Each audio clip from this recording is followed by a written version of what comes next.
23 janvier 1943. 7h45 du matin. Secteur de Voronezh, front de l'Est.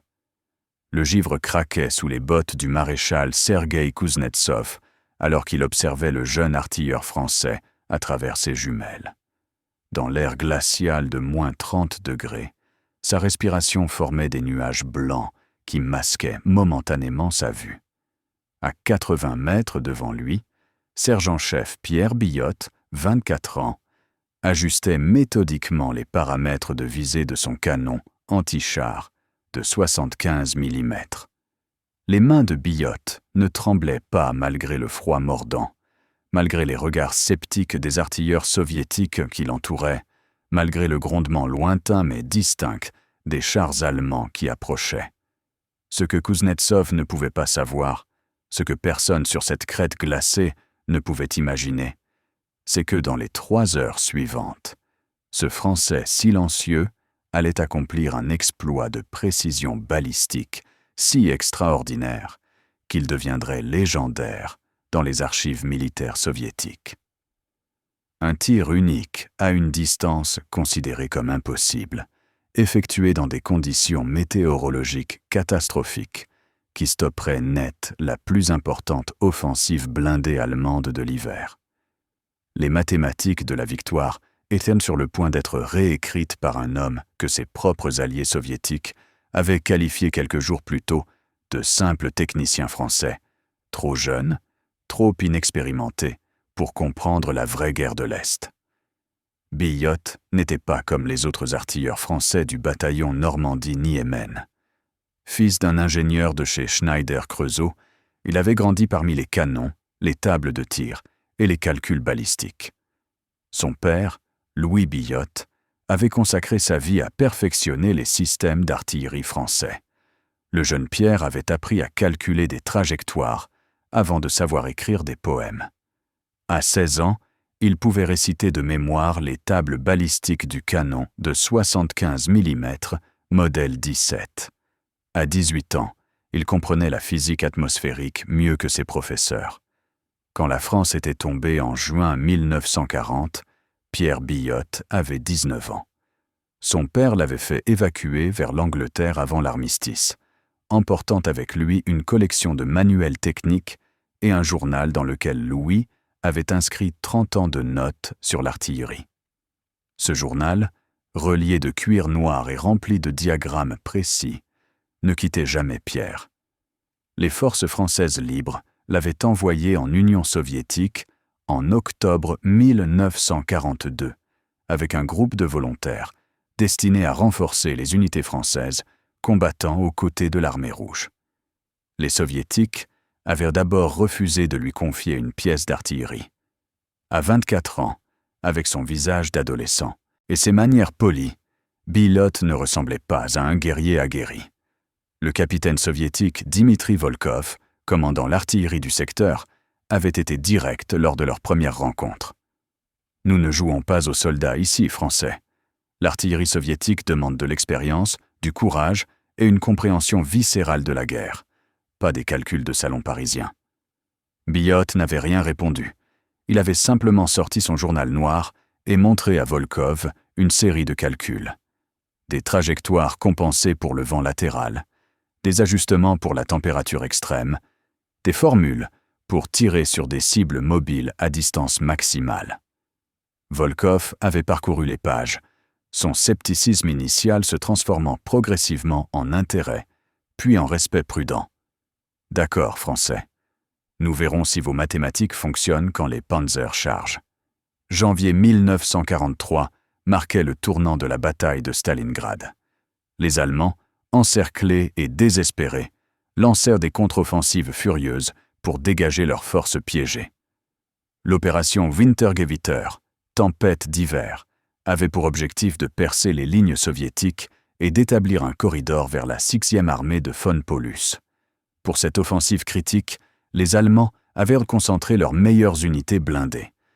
La 4e armée Panzer du général Hoth disposait de 350 chars, dont 80 des redoutables Tigers et Panthers. Le secteur défendu par Billotte et son unité se trouvait directement sur l'axe d'attaque principal allemand. La position soviétique occupait une crête basse dominant une plaine ouverte s'étendant sur 12 kilomètres. C'était un terrain de tueur pour l'artillerie anti-char, un champ de tir parfait si les conditions avaient été normales. Mais rien n'était normal cet hiver-là. La température oscillait entre moins 25 et moins 40 degrés. Le vent soufflait en rafales violentes, transportant de la neige et de la glace. La visibilité variait entre 500 mètres et 0. Le canon anti-char que Billotte commandait était un 75 mm français, modèle 37, une pièce excellente, mais conçue pour le climat tempéré de France, pas pour l'enfer gelé de Russie. L'huile de recul gelait si elle n'était pas chauffée constamment. Les mécanismes de visée se grippaient. Les servants devaient porter des gants, mais ne pouvaient pas travailler efficacement avec. C'était un dilemme mortel, protéger leurs doigts ou servir leurs armes correctement. Billotte avait résolu ce problème avec une ingéniosité typiquement française. Il avait fabriqué des mitaines modifiées qui laissaient l'index et le pouce libres pour les ajustements fins, tout en protégeant les autres doigts. Il avait isolé le mécanisme de visée avec de la laine et du tissu, prélevés sur des uniformes allemands, capturés. Plus important encore, il avait développé un système pour maintenir une température minimale dans le tube du canon en utilisant des charbons ardents placés stratégiquement. Son équipe, initialement composée de 4 artilleurs soviétiques sceptiques, était devenue sa famille. Le sergent Youri Grégoriev, servant-chargeur, avait 32 ans et combattait depuis 1941. Au début, il avait refusé de suivre les ordres de ce gamin français. Après 2 semaines d'entraînement où Billotte avait démontré une maîtrise technique exceptionnelle, Grégoriev était devenu son défenseur le plus loyal. Les autres servants, Constantin, Alexei et Dimitri, tous dans la vingtaine, admiraient la précision maniaque de Billotte. Les jours précédents le 23 janvier avaient été remplis d'activités frénétiques. Les reconnaissances aériennes soviétiques avaient détecté la concentration massive de blindés allemands. Le haut commandement savait qu'une offensive majeure était imminente. Chaque unité anti-char recevait l'ordre de préparer des positions défensives en profondeur. Les artilleurs creusaient, dans le sol gelé, une tâche épuisante qui nécessitait des explosifs pour briser le permafrost avant de pouvoir utiliser les pelles. La position de Billotte se trouvait sur le point le plus élevé de la crête, exactement 230 mètres au-dessus de la plaine. Cette élévation offrait une vue panoramique, mais exposait aussi la pièce au vent glacial et aux tirs ennemis. Volkov avait proposé une position plus protégée, 50 mètres en arrière. Billotte avait poliment refusé. « Mon capitaine, depuis cette position, je peux couvrir toute la plaine d'approche. La géométrie est parfaite. L'angle optimal pour le tir anti-char à longue distance. » La nuit du 22 janvier, Billotte ne dormit pas. À la lumière d'une lampe à huile, il remplit page après page de son journal noir avec des calculs. Il intégrait tous les facteurs, température extrême qui affecterait la pression des gaz et donc la vélocité du projectile, densité de l'air modifiée par le froid, vent latéral estimé à 20 à 30 km/h avec des rafales plus fortes, rotation de la Terre qui affecterait les tirs à très longue distance, courbure balistique sur des portées extrêmes. Ces calculs l'amenaient à une conclusion troublante. Dans ces conditions, la portée maximale effective de son canon serait réduite d'environ 15% par rapport aux tables standards. Mais il avait aussi découvert quelque chose que les tables de tir standard ne mentionnaient pas. En compensant très précisément tous ces facteurs et en utilisant une élévation particulière permise par sa position en hauteur, il pourrait théoriquement engager des cibles jusqu'à 4200 mètres. C'était presque le double de la portée effective normale pour un tir anti-char précis. Le problème était simple, mais terrifiant. Pour atteindre une cible à 4000 mètres dans ces conditions, le projectile suivrait une trajectoire si haute et si courbe que le moindre changement de vent, la moindre erreur de calcul, enverrait l'obus à des centaines de mètres de la cible. C'était de l'artillerie à trajectoire tendue, transformée en tir quasi parabolique. Aucun manuel d'artillerie n'envisageait d'utiliser un canon anti-char de cette façon. C'était considéré comme impossible, un gaspillage d'obus. Mais Billotte avait une idée. Si les Allemands pouvaient être amenés à concentrer leurs chars dans une zone étroite, si cette zone se trouvait précisément à la distance qu'il avait calculée, et si les conditions météorologiques restaient relativement stables pendant les quelques secondes critiques, alors un tir parfaitement calculé pourrait frapper le char de tête. Et dans l'artillerie anti-char, tuer le char de tête d'une colonne sur un chemin étroit signifiait bloquer toute la colonne. L'aube du 23 janvier arriva avec un ciel bas et menaçant. La température était de moins 32 degrés. Le vent soufflait à environ 25 km/h avec des rafales atteignant 40. La visibilité variait entre 800 mètres et 2 km selon les rafales de neige. C'étaient exactement les conditions que Billotte avait utilisées pour ses calculs nocturnes. À 7h30, les premiers rapports arrivèrent des avant-postes. Colonne blindées allemande en mouvement. Direction nord-est. Vitesse estimée 15 km/h. À 7h45, Kouznetsov arriva à la position de Billotte avec son état-major. Le maréchal voulait observer personnellement la défense anti-char de ce secteur critique. Il connaissait la réputation de ce jeune Français qui calculait tout, mais il restait sceptique. L'artillerie soviétique était basée sur le volume de feu, pas sur la précision chirurgicale. Billotte salua correctement et retourna à son canon. Grégoriev et son équipe avaient déjà préparé 20 obus, soigneusement nettoyés, vérifiés et maintenus à température constante dans une caisse isolée. Chaque obus anti-char pesait 6,5 kg et pouvait percer 70 mm de blindage à 1000 mètres. Mais à 4000 mètres, la pénétration serait considérablement réduite. Billotte avait sélectionné des obus à noyaux durs spéciaux qui maintenaient mieux leur énergie cinétique sur longue distance. À 8h15, les observateurs avancés signalèrent que les colonnes allemandes approchaient. Ils suivaient exactement le chemin que Billotte avait prédit, une route légèrement surélevée qui traversait la plaine, le seul passage praticable pour les chars lourds dans ce terrain partiellement marécageux même gelé. Les Allemands n'avaient pas le choix. Ils devaient utiliser cette route ou risquer d'embourber leurs véhicules dans les zones molles. Kouznetsov observait à travers ses jumelles. Il comptait les chars. 30, 50, 70 véhicules visibles, principalement des Panzer Mark IV, mais aussi des Tigers reconnaissables à leur silhouette massive. C'était une force redoutable. Assez pour percer n'importe quelle défense si elle gardait son élan. Le maréchal se tourna vers son chef d'artillerie. « À quelle distance vos canons peuvent-ils engager efficacement ?» Le colonel répondit immédiatement. « 1200 à 1500 mètres pour des tirs précis, mon maréchal. Au-delà, nous passons en tir de barrage avec peu de chances de coups au but. » Kouznetsov acquiesça. C'était la doctrine standard.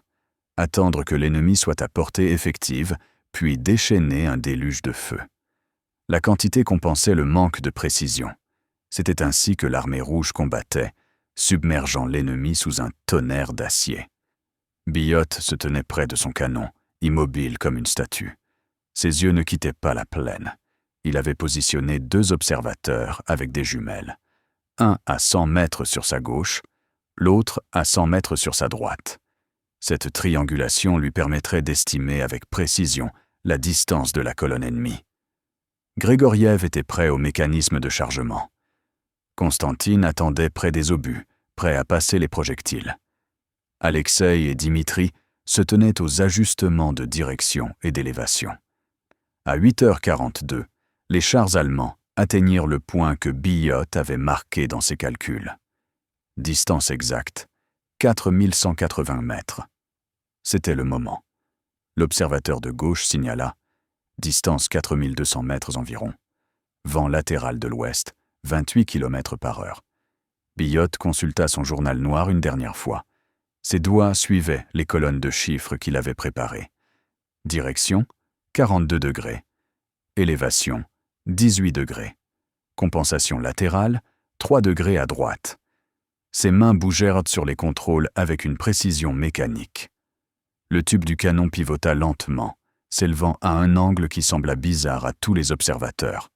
C'était presque de l'artillerie indirecte, mais avec un canon anti-char à trajectoire tendue. Kouznetsov fronça les sourcils. Que fait ce Français? À cette élévation, son obus va passer à 100 mètres au-dessus des chars. Le colonel d'artillerie secoua la tête. Je ne comprends pas, mon maréchal. C'est contraire à tous les principes. Billotte ignora les murmures derrière lui. Ses calculs étaient corrects. Il le savait, avec la certitude d'un mathématicien résolvant une équation. Tous les facteurs étaient comptabilisés. La température, le vent, la distance, la rotation terrestre sur une distance de 4 km, la densité de l'air, même la légère déviation causée par le mouvement de la cible pendant le temps de vol du projectile. Le temps de vol serait d'environ 14 secondes. Pendant ce temps, un char se déplaçant à 15 km/h parcourrait 58 mètres. Il devait viser non pas où le char était, mais où il serait. Il prit une dernière mesure du vent avec un anémomètre improvisé, un simple morceau de tissu sur un fil. Le vent était constant à environ 26 km/h. Stable, parfait. Il fit un dernier ajustement minuscule de la direction. Puis il se recula d'un pas. Grégoriev le regardait, attendant l'ordre. L'équipe entière était tendue. Ils avaient appris à faire confiance à ce Français silencieux qui parlait le russe avec un accent terrible, mais qui comprenait l'artillerie mieux que quiconque. Si Pierre disait de tirer à cette élévation ridicule sur une cible à 4 km dans un vent glacial, il le ferait. Billotte leva la main droite. Sa voix était calme, presque conversationnelle. Feu. Grégoriev frappa le percuteur. La détonation fut assourdissante. Le canon recula violemment malgré son système de freinage. Une flamme orange illumina brièvement la position. L'obus anti-char de 6,5 kg quitta le tube à 800 mètres par seconde, traçant une trajectoire parabolique haute dans le ciel gris. Tous les yeux suivirent la trajectoire invisible. Kouznetsov avait levé ses jumelles. 14 secondes semblèrent durer une éternité. Le projectile montait, atteignant un sommet d'environ 300 mètres au-dessus du sol, puis redescendait, accélérant sous la gravité, compensant parfaitement pour le vent latéral qu'il avait dévié de 23 mètres vers la gauche pendant sa montée et de 23 mètres vers la droite pendant sa descente. À 4180 mètres, le char de tête de la colonne allemande, un Panzer Mark IV-H, progressait sans méfiance. Aucune fumée de tir anti-char n'était visible. Les Russes semblaient attendre. L'équipage du Panzer n'avait aucune raison de s'inquiéter. Ils étaient bien au-delà de la portée anti-char effective. Le projectile de Billotte frappa le char exactement sur le toit de la tourelle, le point le plus faiblement blindé. L'angle de descente à 45 degrés donna au projectile assez d'énergie cinétique pour percer les 20 mm de blindage supérieur. L'obus pénétra dans la tourelle, détonna les munitions stockées et transforma le Panzer en brasier instantané. L'explosion était visible même à 4 km. Kouznetsov baissa ses jumelles lentement. Ses mains tremblaient légèrement, pas de froid, mais d'incrédulité. « Impossible », murmura-t-il. « Personne ne peut faire un tir pareil. Le colonel d'artillerie était bouche bée. Mon maréchal, j'ai vu l'obus partir. L'élévation était énorme. Le tir était presque vertical. Et il a touché, à 4000 mètres, dans ce vent. Comment est-ce possible ? Sur la plaine, la colonne allemande s'arrêta brutalement. Le char, de tête brûlait, bloquant complètement le passage étroit. Les véhicules suivants freinèrent, créant un embouteillage blindé parfait. Les commandants de chars allemands scrutaient le terrain, cherchant la position du tireur. Mais à 4 kilomètres, rien n'était visible. Aucune fumée persistante, aucun flash de bouche. Le vent glacial dispersait tout instantanément. Billotte était déjà en train de recharger. Grégoriev et Constantin travaillaient comme une machine bien huilée. Le deuxième obus glissa dans la culasse. Billotte vérifia rapidement ses calculs. Les chars s'étaient arrêtés. Plus besoin de compensation pour le mouvement de la cible.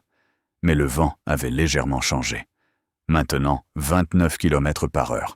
Il ajusta d'un demi-degré. Le deuxième tir partit 27 secondes après le premier. Cette fois, Kouznetsov et tout son état-major observaient avec une attention féroce. Ils voulaient en voir si le premier coup n'était pas un hasard miraculeux. 14 secondes plus tard, le deuxième char de la colonne, un Tiger, explosa. Le projectile avait frappé exactement entre le châssis et la tourelle, une zone vulnérable, même sur le redoutable Tiger. Un murmure parcourut les lignes soviétiques. Les artilleurs qui observaient depuis les positions voisines ne pouvaient pas croire ce qu'ils voyaient. 2 tirs, 2 coups au but à une distance impossible. Ce Français était soit le meilleur artilleur du monde, soit le plus chanceux. Billotte n'était ni l'un ni l'autre. Il était simplement un homme qui comprenait la balistique mieux que quiconque, qui avait passé sa vie à étudier les trajectoires et les compensations, qui traitait chaque tir comme un problème mathématique à résoudre avec précision. Pour lui, ce n'était pas de la magie, c'était de la physique appliquée. Le troisième tir détruisit un Panzer Mark III. Le quatrième manqua de 3 mètres, l'obus explosant dans le sol gelé à côté d'un half-track. Billotte nota mentalement l'erreur. Le vent avait tourné légèrement au nord. Il compensa. Le 5e tir toucha un transport de munitions qui explosa avec une violence spectaculaire, déclenchant une réaction en chaîne qui détruisit 2 véhicules voisins. Sur la plaine, la confusion régnait parmi les Allemands. Ils subissaient un tir d'artillerie anti-char, précis depuis une distance qu'ils croyaient impossible. Les radios crépitaient d'ordres contradictoires. Certains commandants voulaient charger en avant, d'autres proposaient de se disperser latéralement. Mais les routes latérales n'existaient pas. Le terrain gelé et marécageux ne pouvait pas supporter le poids des chars. Ils étaient piégés sur cette unique route, sous un tir d'une précision terrifiante. Le Hauptmann Friedrich Steiner, commandant le bataillon de chars de tête, prit une décision fatale. Il ordonna à ses véhicules de reculer et de se regrouper à 1500 mètres, en son arrière, hors de portée de ce mystérieux canon. C'était exactement ce que Billotte espérait. En reculant, les Allemands abandonnaient leur élan offensif. L'offensive était brisée avant même d'avoir vraiment commencé. Kouznetsov descendit de son poste d'observation et marcha vers la position de Billotte. Le jeune Français était en train de nettoyer méticuleusement son tube de canon avec Grégoriev. Il travaillait en silence parfait, chaque mouvement coordonné par des semaines de pratique commune. Le maréchal s'arrêta à 3 mètres du canon et attendit que Billotte le remarque. Billotte se redressa et salua. Kouznetsov rendit le salut, puis fit quelque chose d'extraordinaire pour un maréchal soviétique. Il tendit la main. Billotte la serra, surpris. « Camarade Billotte », dit Kouznetsov en français hésitant. « Vous venez de réaliser ce que je croyais impossible. 5 tirs, 4 coups au but à plus de 4000 mètres. Dans ce vent, à cette température. » Comment ? Billotte haussa les épaules avec un geste typiquement français. « Mon maréchal, c'est simplement une question de mathématiques. Si vous connaissez toutes les variables, vous pouvez calculer la trajectoire. J'ai passé la nuit à tout calculer. La température affecte la vélocité du projectile. Le vent le dévie selon une courbe prévisible. La rotation de la Terre compte même sur de longues distances. La position en hauteur change l'angle d'impact. Tout est calculable. » Kouznetsov secoua la tête avec admiration. « Vous parlez de l'artillerie comme un scientifique parle de physique ?» Billotte sourit légèrement. « Mon maréchal, l'artillerie est de la physique. C'est juste de la physique appliquée avec des conséquences mortelles. Le maréchal se tourna vers son état-major. « Messieurs, je veux que tous nos artilleurs anti-chars apprennent de ce Français. Organisez des sessions de formation immédiatement. » Et Billotte, il fit face au jeune sergent. « À partir de maintenant, vous êtes promu lieutenant. Vous commandez toute l'artillerie anti-chars de ce secteur. » Les jours suivants transformèrent Billotte en légende. Les artilleurs soviétiques, qui l'avaient regardé avec scepticisme, vinrent par dizaines pour apprendre ses méthodes. Il passa ses nuits à donner des cours de balistique avancée, expliquant comment calculer les trajectoires compensées, comment mesurer le vent précisément, comment tenir compte de la température. Certains comprenaient immédiatement. D'autres luttaient avec les mathématiques complexes. Mais tous respectèrent le Français, qui avait transformé un canon anti-char en instrument de précision chirurgicale.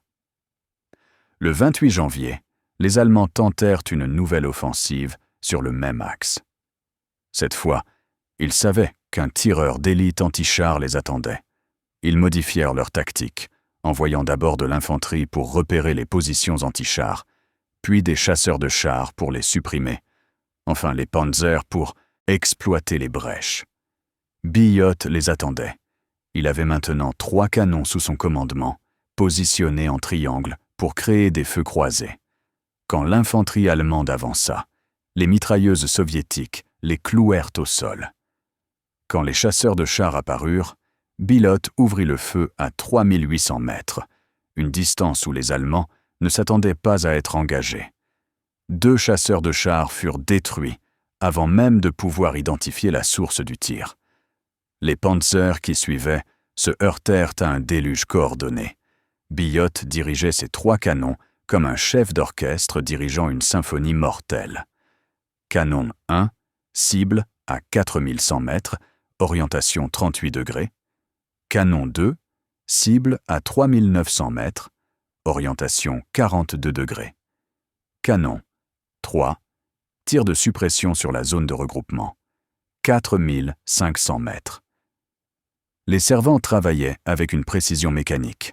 Chaque pièce tirait toutes les 45 secondes, un rythme extraordinaire pour de l'artillerie anti-char qui nécessitait normalement 1 à 2 minutes entre les tirs pour réajuster la visée.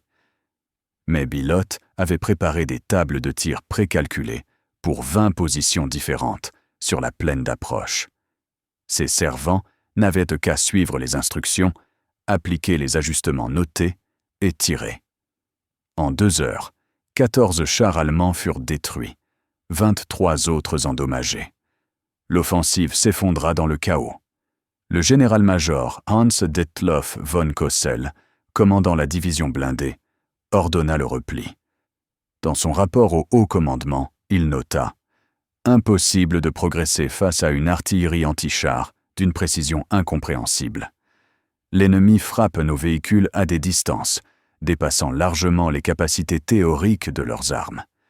Nous sommes confrontés soit à une nouvelle arme secrète soviétique, soit à des artilleurs d'un calibre exceptionnel. C'était ni l'un ni l'autre. C'était simplement Pierre Billotte et ses mathématiques. Le 5 février, la bataille de Stalingrad se terminait par l'encerclement complet de la 6e armée allemande. L'opération Wintergewitter avait complètement échoué. Les historiens attribuèrent cet échec à de nombreux facteurs. Le manque de carburant allemand, l'hiver russe, la résistance soviétique acharnée.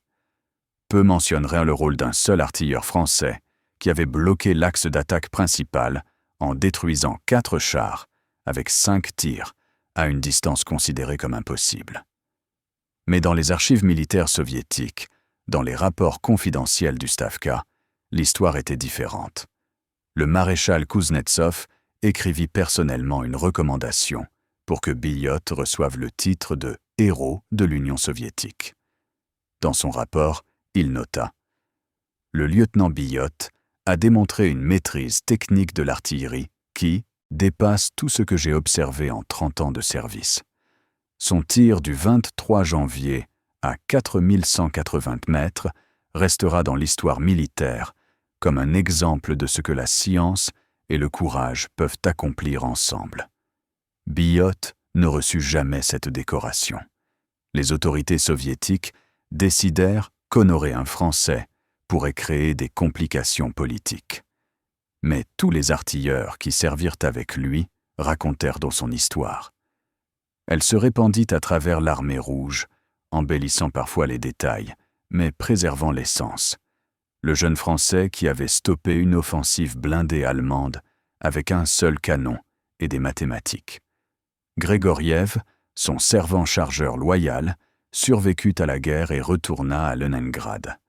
En 1963, lors d'un symposium franco-soviétique sur l'artillerie, il raconta l'histoire du tir impossible.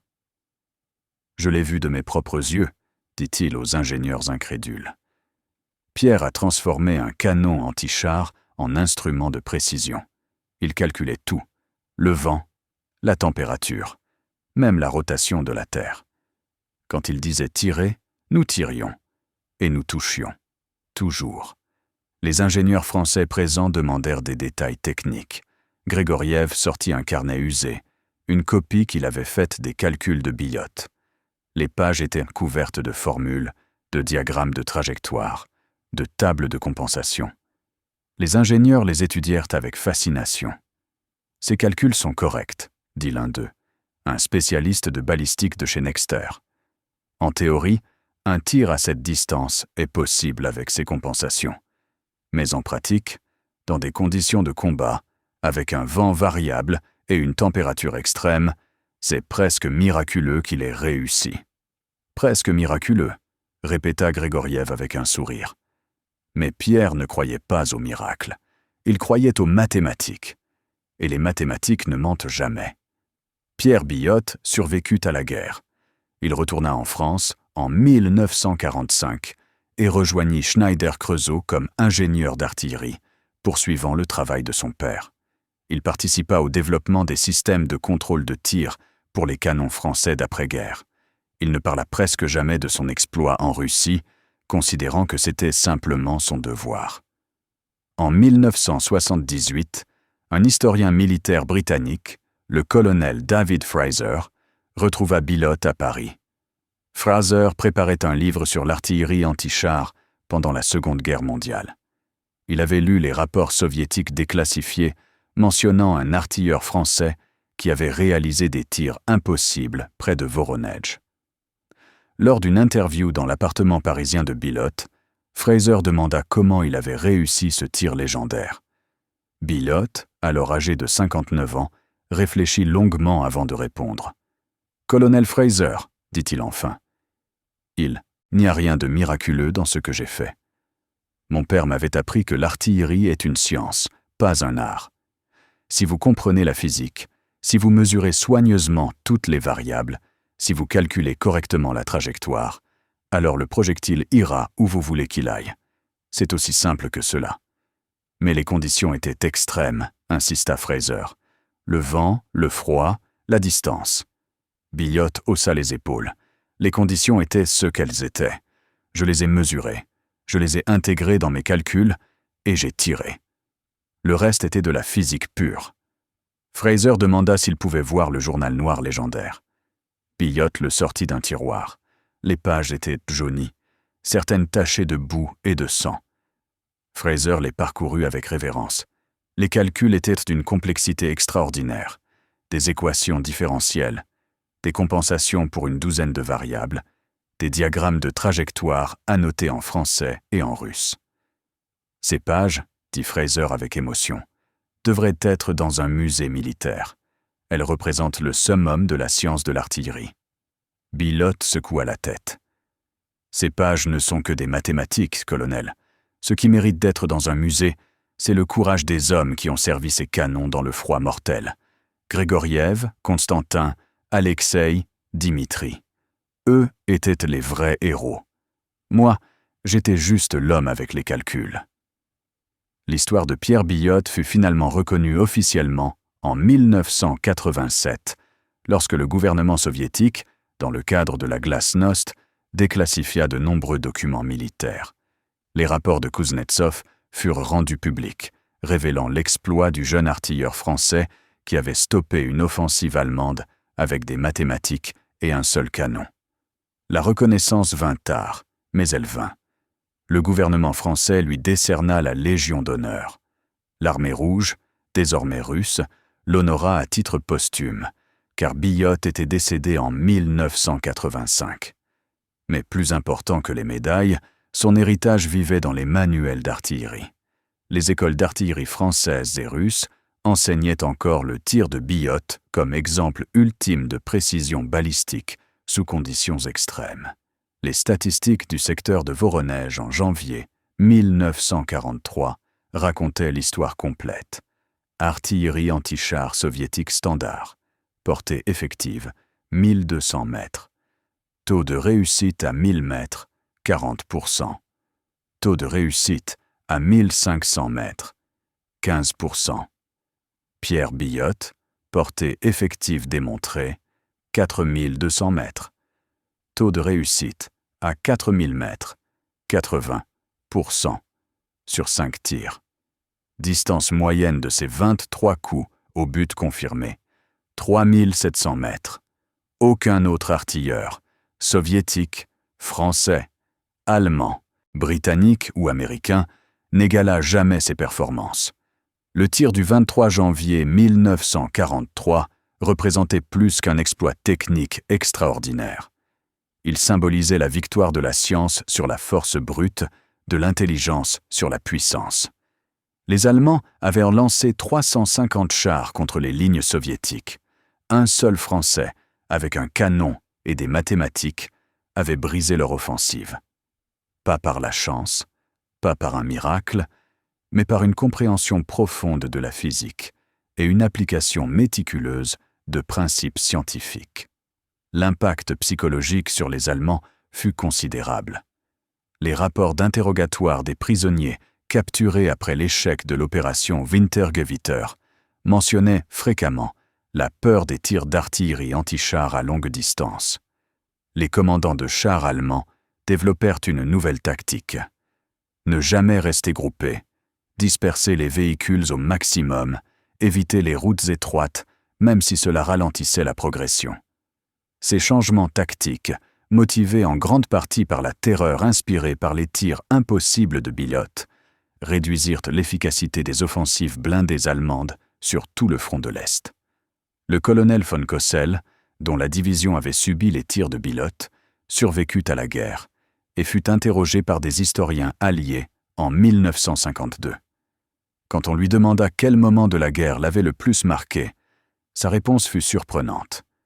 Le 23 janvier 1943, nous avons attaqué une position soviétique près de Voronezh.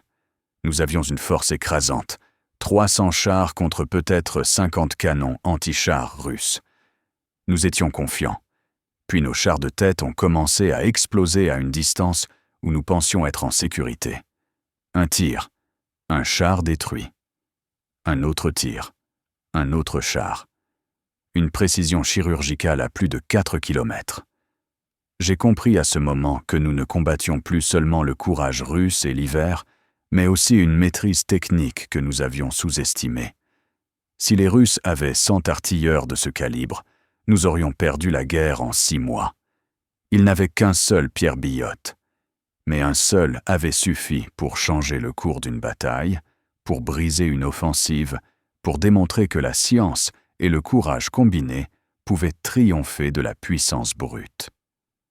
Dans les archives du service historique de la Défense à Vincennes, le journal noir de Billotte est conservé dans une vitrine climatisée. Les visiteurs peuvent voir les pages couvertes de calculs complexes, les diagrammes de trajectoires annotés, les formules physiques qui transformèrent un simple canon anti-char en arme de précision. À côté du journal se trouve une photographie de Billotte et son équipe, prise en février 1943. On y voit un jeune homme mince, au visage sérieux, entouré de 4 artilleurs soviétiques souriants.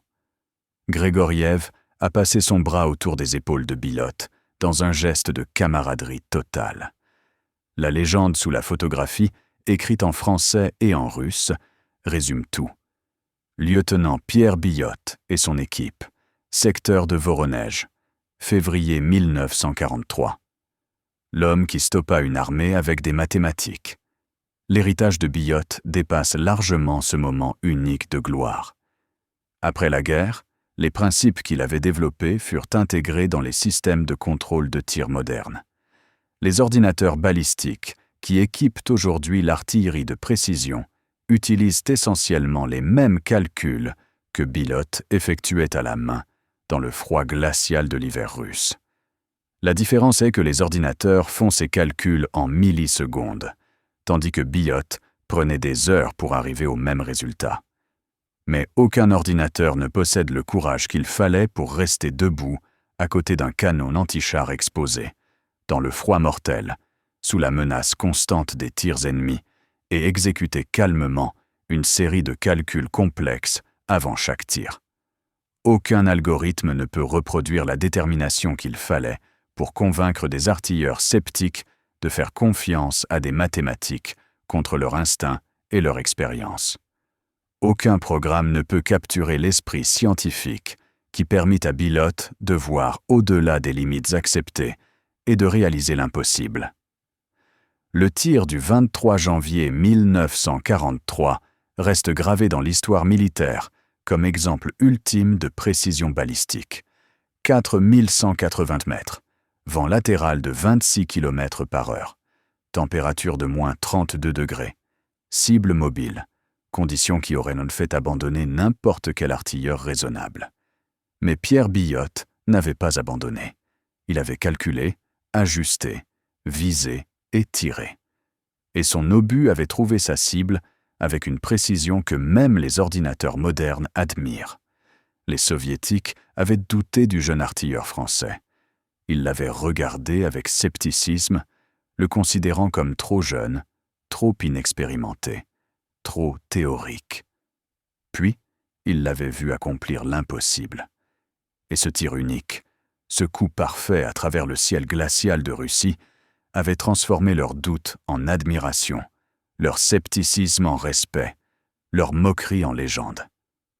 Car Pierre Billotte avait prouvé une vérité fondamentale que les guerriers de tous les âges doivent réapprendre. La science n'est pas l'ennemi du courage. La précision n'affaiblit pas la bravoure. Les mathématiques ne diminuent pas l'héroïsme.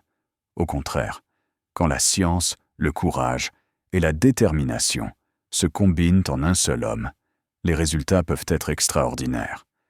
Un tir impossible devient possible. Une bataille désespérée devient victoire. Un jeune Français devient légende. Le 23 janvier 1943, à 4180 mètres, dans un vent glacial, Pierre Billotte avait prouvé que parfois, les mathématiques sont plus puissantes que les blindages, que la précision triomphe de la force, et qu'un seul homme armé de connaissances et de courage peut changer le cours de l'histoire. Les Allemands avaient lancé leurs Panzer. Les Soviétiques avaient leurs armées massives. Mais ce jour-là, la victoire appartenait à un artilleur français et à son journal noir rempli d'équations. Le tir impossible avait stoppé l'offensive allemande. Et l'histoire se souviendrait.